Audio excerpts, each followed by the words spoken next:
Hanya tersisa 3 minggu sebelum aturan besar yang akan mulai berlaku pada 1 April diterapkan di Indonesia. Perubahan ini bukan sekadar kabar biasa, karena dampaknya bisa langsung terasa dalam kehidupan sehari-hari, termasuk pada pembayaran pensiun yang selama ini mungkin kamu andalkan. Dalam video ini kita akan membahas pembaruan terbaru mengenai kebijakan tersebut, sekaligus kemungkinan krisis yang bisa muncul jika kamu tidak mempersiapkan diri dari sekarang. Jadi, pastikan kamu tidak melewatkan informasi penting. Subscribe sekarang juga, karena channel ini dibuat khusus untuk warga Indonesia yang ingin selalu mengetahui hal-hal paling penting yang berdampak langsung pada kehidupan mereka. Sekarang coba bayangkan sebuah situasi yang sangat sederhana. Kamu bangun tidur pada tanggal 1 April. Seperti biasa, kamu meraih ponsel dan mulai membuka berita atau pesan yang masuk. Namun beberapa menit kemudian, kamu menyadari sesuatu yang terasa aneh sekaligus mengejutkan. Aturan yang selama ini kamu anggap biasa saja, aturan yang mengatur penghasilanmu, bisnismu, cara kamu bekerja, bahkan cara kamu membayar pajak, tiba-tiba berubah. Bukan karena terjadi bencana besar, bukan juga karena revolusi. Semua ini terjadi karena pemerintah sebenarnya sudah mengumumkan perubahan tersebut jauh-jauh hari sebelumnya. Hanya saja, banyak orang terlalu sibuk dengan rutinitas mereka, sehingga tidak benar-benar memperhatikan pengumuman itu. Dan sekarang kenyataannya tinggal 3 minggu lagi sebelum semuanya benar-benar berlaku. Perubahan yang akan mulai diterapkan pada 1 April ini bukan sekadar penyesuaian kecil yang terjadi diam-diam di balik meja birokrasi. Dampaknya langsung menyentuh kehidupan masyarakat luas. Ia menyentuh dompet rakyat, mempengaruhi cara pelaku usaha menjalankan bisnis mereka, hingga mengubah sistem perlindungan sosial yang selama ini menjadi jaring pengaman bagi jutaan warga Indonesia. Hal pertama yang perlu kamu pahami adalah soal kenaikan iuran BPJS Ketenagakerjaan. Selama bertahun-tahun, skema iuran BPJS Ketenagakerjaan relatif stabil. Banyak orang bahkan tidak terlalu memikirkannya, karena potongan tersebut biasanya langsung dipotong otomatis dari gaji setiap bulan. Namun mulai 1 April, struktur iuran ini akan mengalami penyesuaian yang cukup signifikan, terutama bagi pekerja mandiri dan pelaku usaha informal.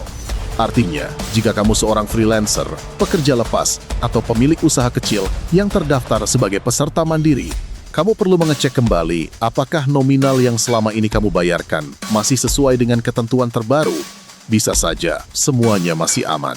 Selanjutnya ada perubahan yang bahkan lebih besar, dan inilah yang paling banyak dibicarakan di kalangan pelaku bisnis. Pemerintah akan memberlakukan regulasi baru terkait pajak pertambahan nilai atau PPN, yang selama ini memang sudah lama menjadi bahan perdebatan. Setelah beberapa kali mengalami penundaan dan revisi, akhirnya bulan April menjadi titik pelaksanaannya. Beberapa sektor yang sebelumnya mendapatkan pengecualian atau tarif khusus, kini masuk ke dalam kategori yang terdampak kebijakan ini.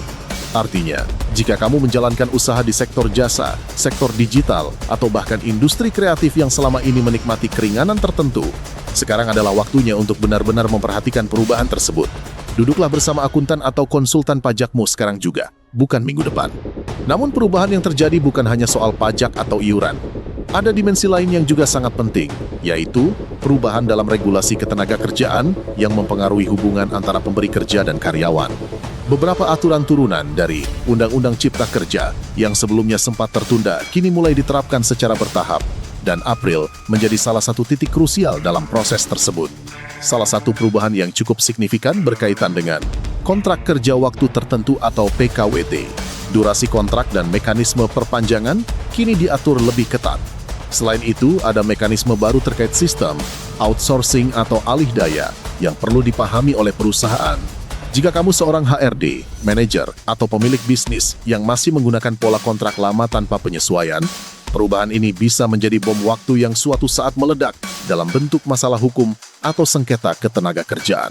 Sekarang kita masuk ke topik lain yang sering dianggap sepele oleh masyarakat umum, padahal dampaknya sangat terasa dalam kehidupan sehari-hari. Topik tersebut adalah perubahan kebijakan terkait barang impor dan e-commerce lintas batas. Jika kamu termasuk orang yang sering berbelanja dari platform internasional, baik untuk kebutuhan pribadi, hobi, atau bahkan untuk dijual kembali sebagai dropshipper, ada aturan baru yang secara langsung akan mempengaruhi cara kamu berbelanja. Batas nilai impor bebas bea masuk yang sebelumnya sudah pernah diubah, kini kembali mengalami penyesuaian. Selain itu, ada mekanisme perpajakan baru yang akan diterapkan pada platform e-commerce asing yang beroperasi di Indonesia. Akibatnya, Barang-barang yang selama ini terasa murah karena dibeli dari luar negeri, kemungkinan akan menjadi lebih mahal. Platform lokal juga kemungkinan akan merespons perubahan ini dengan strategi harga baru. Bagi konsumen biasa, kondisi ini mungkin terasa seperti tekanan tambahan di tengah situasi ekonomi yang sudah cukup berat. Namun bagi sebagian orang, masa perubahan seperti ini justru membuka peluang.